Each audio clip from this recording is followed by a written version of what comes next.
MRPS జాతీయ వ్యవస్థాపక అధ్యక్షులు మందకృష్ణ మాదిగ ఆదేశాల మేరకు కామారెడ్డి జిల్లా కేంద్రంలోని R&B గెస్ట్ హౌస్లో ఎంఆర్పీఎస్ కామారెడ్డి జిల్లా ఇన్ఛార్జ్ మైలారం బాలు ఆధ్వర్యంలో కామారెడ్డి జిల్లా ఎంఆర్పీఎస్ నాయకుల ముఖ్య కార్యకర్తల సమావేశం నిర్వహించారు.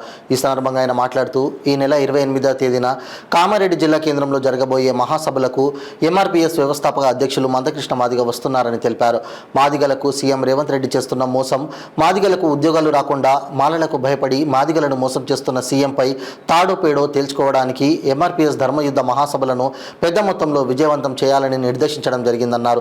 ఈ కార్యక్రమంలో ఎంఆర్పీఎస్ జిల్లా సీనియర్ నాయకులు సత్తిగారి లక్ష్మి, బట్టా వెంకట్, రాములు, పద్మారావు, కోతల యాదగిరి, బట్ట రమేష్, పురుషోత్తం, కొంగల భూమేష్, లావణ్య, ప్రభాకర్, దేవేందర్ తదితరులు పాల్గొన్నారు.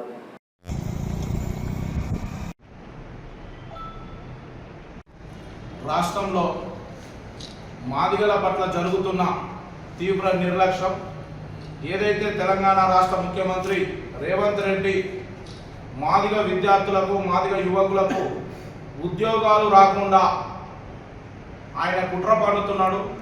ఆ కుట్రలో భాగంగానే ఈ నోటిఫికేషన్ల జాబితాను విడుదల చేసి సుప్రీంకోర్టులో వర్గీకరణ తీర్పు తర్వాత మొట్టమొదటగా స్పందించినటువంటి తెలంగాణ రాష్ట్ర ముఖ్యమంత్రి రేవంత్ రెడ్డి ఎక్కడా దేశంలో ఎక్కడా లేని విధంగా తెలంగాణ రాష్ట్రంలోనే వర్గీకరణను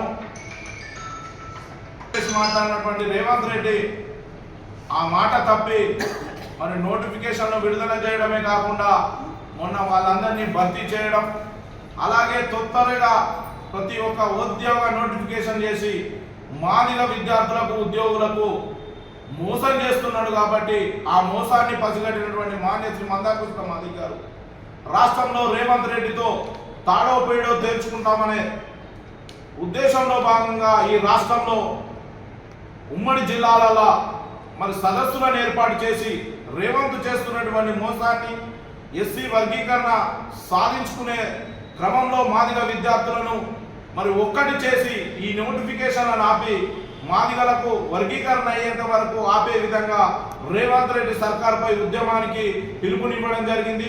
ఆ పిలుపులో భాగంగానే ఈ నెల 28న మరి మాన్యశ్రీ మందకృష్ణ మాదిగ గారు కామారెడ్డి జిల్లాకు వస్తున్నాడు. కాబట్టి ఈ కామారెడ్డి జిల్లాకు వచ్చే తరుణంలో ఈ జిల్లాలో ఉన్నటువంటి మాదిగలు, యువకులు, విద్యార్థులు, మేధావులు అందరూ కూడా ఈ సభను విజయవంతం చేసి ఏదైతే నోటిఫికేషన్లలో మన ఉద్యోగాల భర్తీని మనం ఆపుకొని మన మాదిగ విద్యార్థులకు న్యాయం అయ్యే విధంగా ఉద్యమ కార్యాచరణకు కామారెడ్డిలో మరి ఈ మీటింగ్ సభను సక్సెస్ చేసుకోవాలని చెప్పేసి ప్రతి ఒక్కరూ హాజరు కావాలని చెప్పేసి సందర్భంగా పిలుపునిస్తాము.